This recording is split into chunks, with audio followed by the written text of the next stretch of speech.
I feel like I'm on top of the world. Hey, Jack, I feel like I'm flying. You want to take it from the story just so we all know where we are? All right. You've probably watched Titanic a dozen times, but after what you're about to watch, you'll never see the movie the same way again.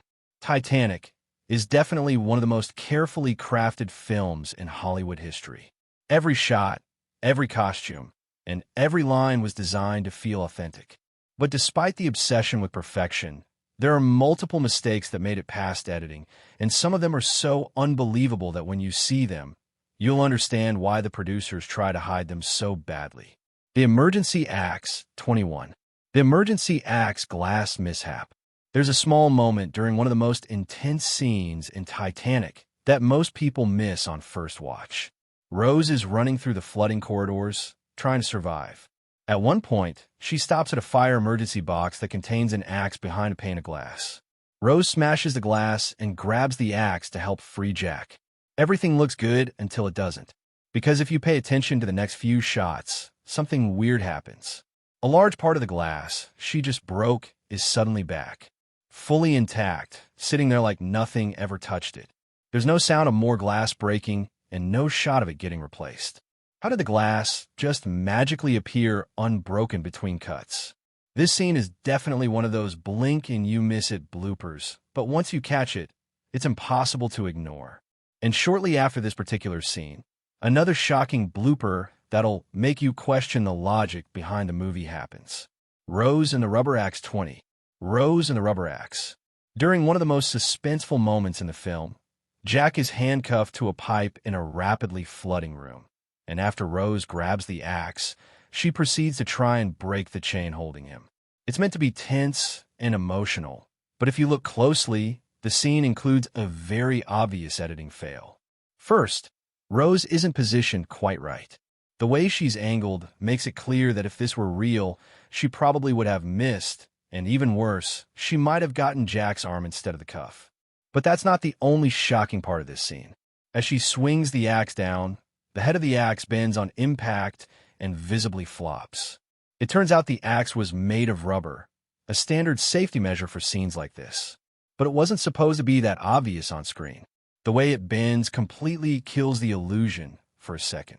Instead of a life-saving tool, it looks like a toy prop that doesn't belong in such a dramatic moment, and it definitely makes this scene feel a bit clumsy once you notice it. 19. The water breaking through the window. This one's easy to miss because it's buried in one of the most powerful and chaotic moments into the water breaking through the window film. During the ship's flooding scenes, water breaks through windows in the ship. It's fast, dramatic, and clearly meant to show how intense things are getting.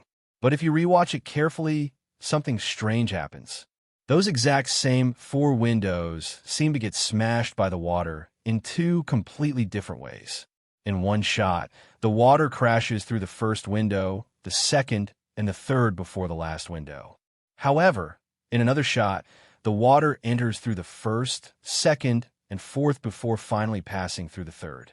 It's the same scene and same location, but the angles and the way the glass shatters don't match.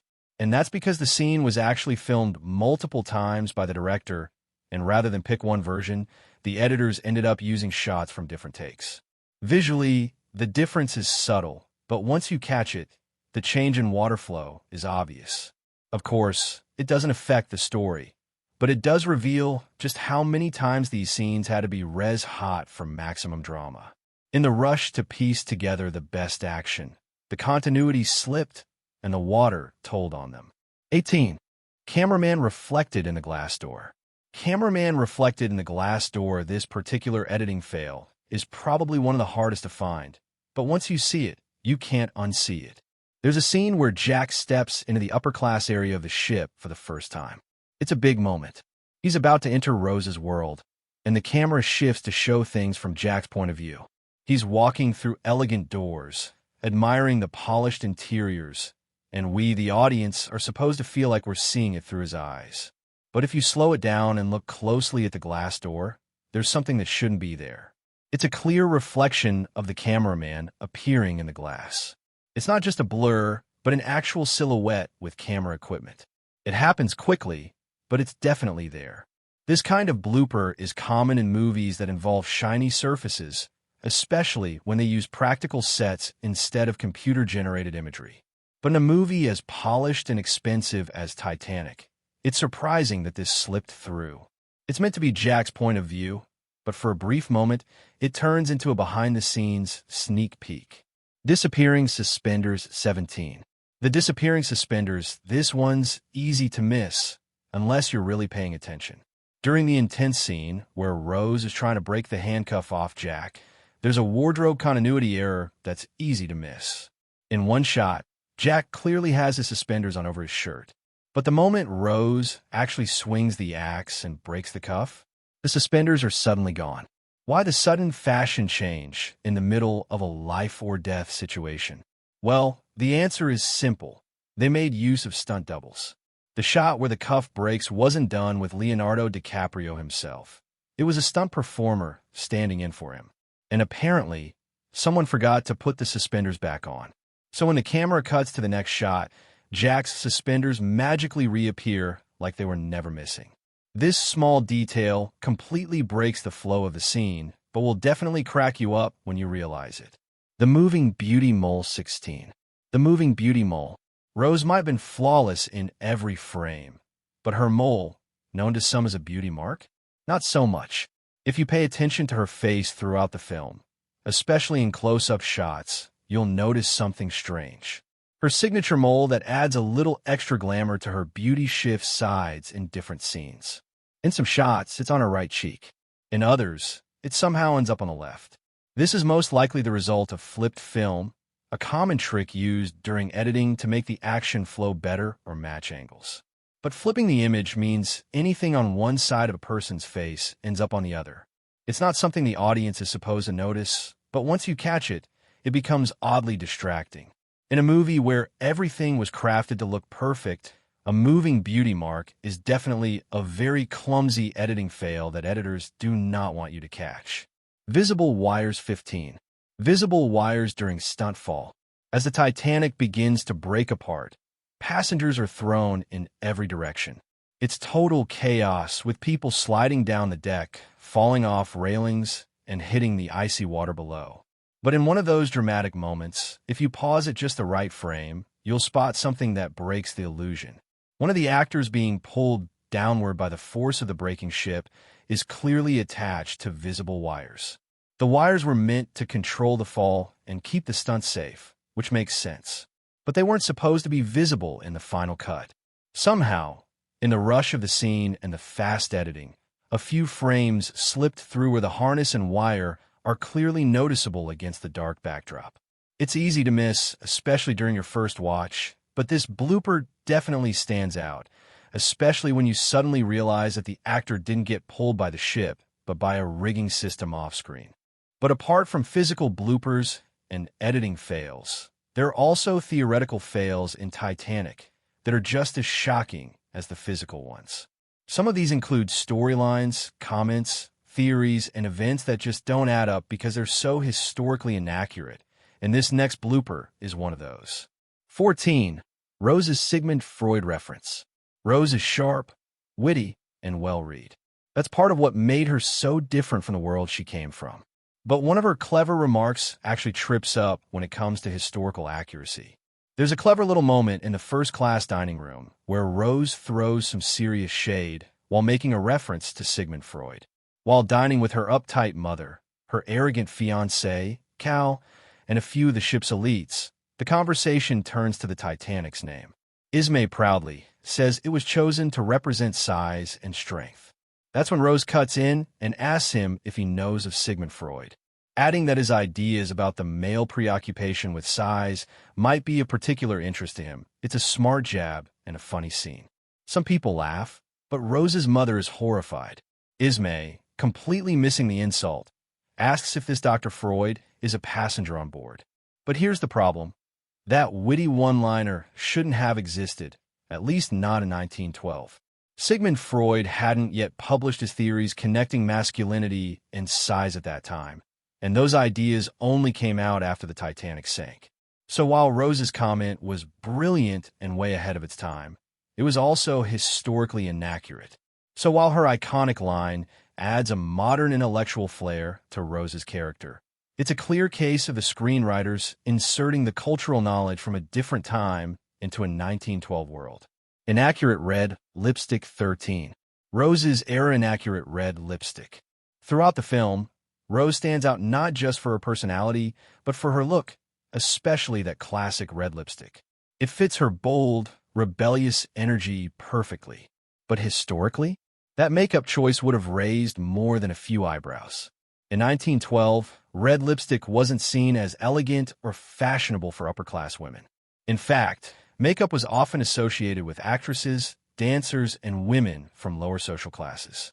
For someone like Rose, who was wealthy, well-bred, and constantly under scrutiny, wearing bold lipstick in public would have been considered inappropriate, even scandalous. High society women in that era leaned toward natural looks, often using light powders or nothing at all. Red lipstick didn't become widely accepted or fashionable until the 1920s, when flapper culture made it bold and trendy. So Rose's lipstick wasn't just a bold fashion statement.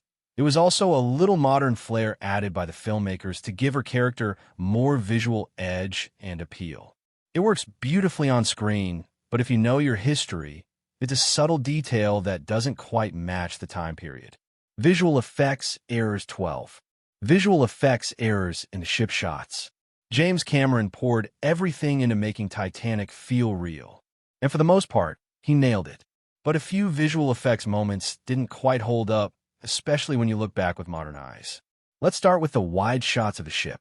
These impressive moments often showed the Titanic sailing in all its glory, filled with passengers moving about on deck. But most people don't realize that the wide shots of the ship itself weren't of a full-size vessel, but of a detailed scale model. And so, to make it look populated, tiny human figures were added using early computer-generated imagery editing techniques. And that's where it gets a bit awkward, because if you focus on the people walking around the deck in some of these shots, they move in a robotic, repetitive way with stiff body motion and unnatural pacing. Some don't even appear to cast proper shadows, and this only creates a moment where the realism dips and the ship starts to look like a video game cutscene rather than a historic epic. Then there's the scene where people jump off the ship while it's sinking toward the end. These falls were partly done with special effects and stunt doubles, but several of the edited jumpers look strangely weightless or unnatural. Their limbs don't move realistically, and they fall with a kind of floaty motion, almost like dolls being tossed in the air. These scenes just prove that for a movie with a massive budget and top-tier talent, Titanic also had its limits in the 90s. The ambition was huge, and the execution was close, but not always perfect. Door opens by a ghost 11. Door opens by a ghost. In the unforgettable scene where Jack draws Rose like one of his French girls, there's a moment that's supposed to feel private and tense. Everyone remembers the scene. Rose walks into the room, robe on, and heart pounding. But what most people don't catch is what happens right before she enters. Take a closer look. As Rose walks in, it seems like she's entering dramatically on her own. But if you slow it down just a bit, you'll see something odd. She never actually opens the door herself. Instead, there's a visible hand, just for a second, pulling the door open from the inside. This hand is most likely a crew member who was supposed to stay off camera. A little behind-the-scenes blooper that slipped into one of the film's most iconic scenes. Once you notice it, the moment feels kind of funny, like Rose is being gently pushed into a scene where she's supposed to walk majestically into. It just reminds you that, at the end of the day, this was a set with people behind the camera trying to make every scene perfect. And even perfection sometimes needs a little off-camera help. Titanic Design Disparity 10. The Titanic Design Disparity. James Cameron's version of the Titanic is beautifully detailed. The grand staircase, the long hallways, and the massive decks all feel like a museum come to life.